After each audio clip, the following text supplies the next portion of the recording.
Good afternoon, students. Welcome back to your political science class. In our last live interactive class, we have already discussed about the election process in India. I have told you about the history of election, and I have given a general idea about how the election takes place in our country. Now, today I am going to tell you about the different election method that has been adopted in India. Okay, the first among them is the FPTP system. The first among it is FPTP system. It is also known as the first past the post system. What is it known as? Fast past the post system. Okay. Now, in this system, the country is divided into single member territorial constituency of equal size. The voters, they choose a single candidate by marking against their name. Okay. The candidate who gets the highest number of vote, even if he has less than half the votes polled, is declared the winner.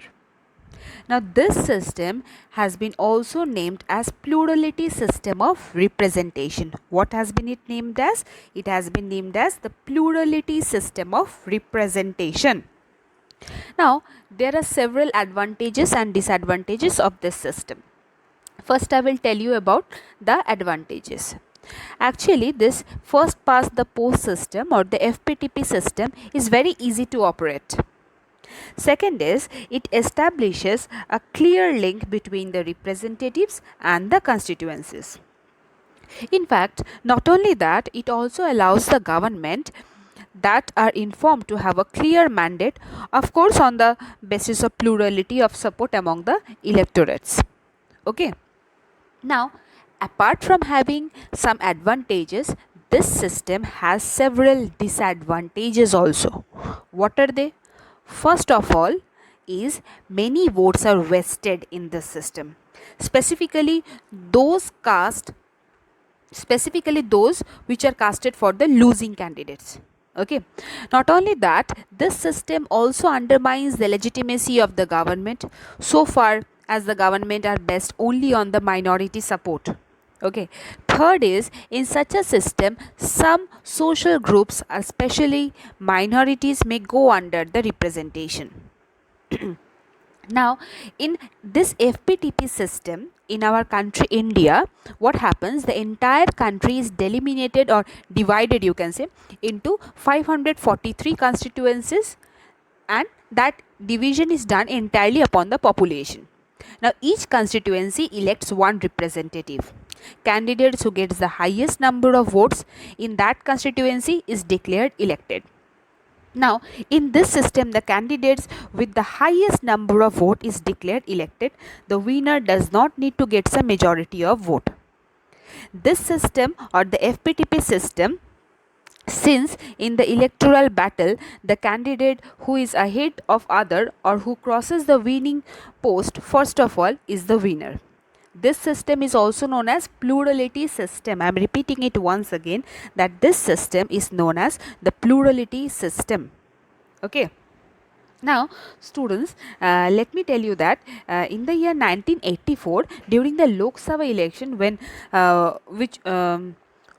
that was the historic one for the Indian democracy, though the Congress party came into power winning 415 seats, 415 seats out of 543 in the Lok Sabha election. It got 80% of the seats, which marked a new phase in the history of Lok Sabha. The Congress got 4/5 of the seats, but at the same time, the Congress won because of the FPTP system or the plurality. Okay, it was a larger share of the seats that its percentage of vote, since in many of the constituencies where its candidates won, they secured less than 50% of the vote. Okay, because of this FPTP system, the Congress became a clear winner in the Lok Sabha. See, students, Next, we are going to move on to the PR system, or the proportional representation system. Now, this proportional representation is basically practiced in countries like Netherlands, Israel, and all those. Now, in India also we have proportional representation. It has been adopted in India for electing the members of Rajya Sabha on the basis of single transferable vote. Okay, now what happens in proportional representation? The proportional representation, it includes a large geographical area as a constituency. The entire country can be a single constituency also. Now, over here, each constituency, it elects more than one representative. Okay, now electors vote for a party, not for a candidate. What happens? Electors, they vote for a party, not for a candidate. Each party is allotted the seat in proportion to the vote share it gets. The first function of the election commission is it makes arrangement for preparation, revision and updating of voters list on the basis of adult franchise. Next is it superintends, directs and controls the election for the post of president, vice president, parliament and the state legislature. Third is it delimits the constituencies of election after every census.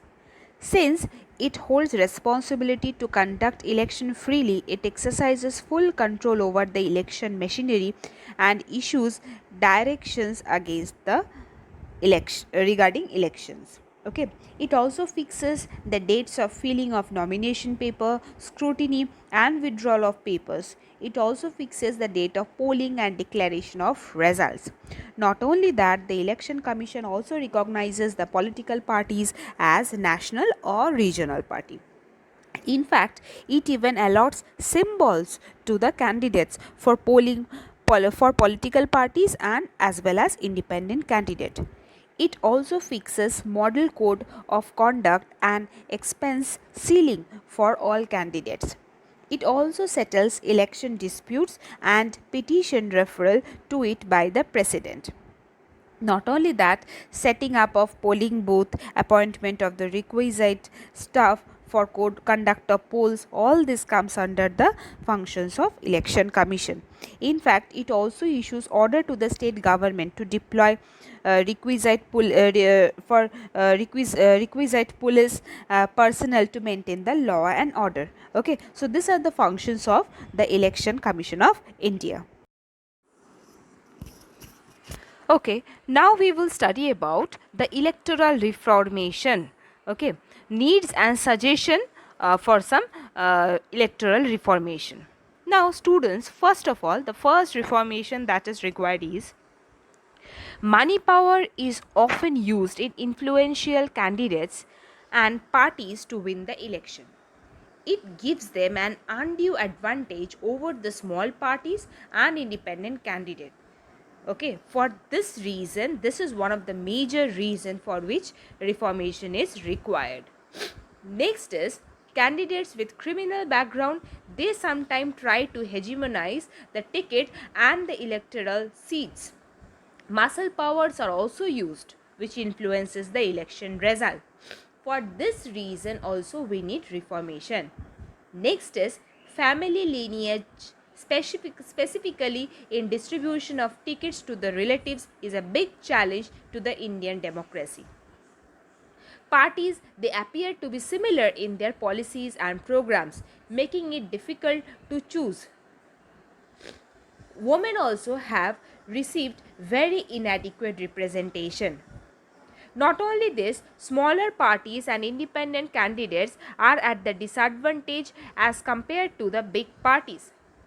Religion and caste are used to incite communal passion and casteist feeling of people, leading to electoral violence and partisan politics. Media is also used for petty promotional campaigns.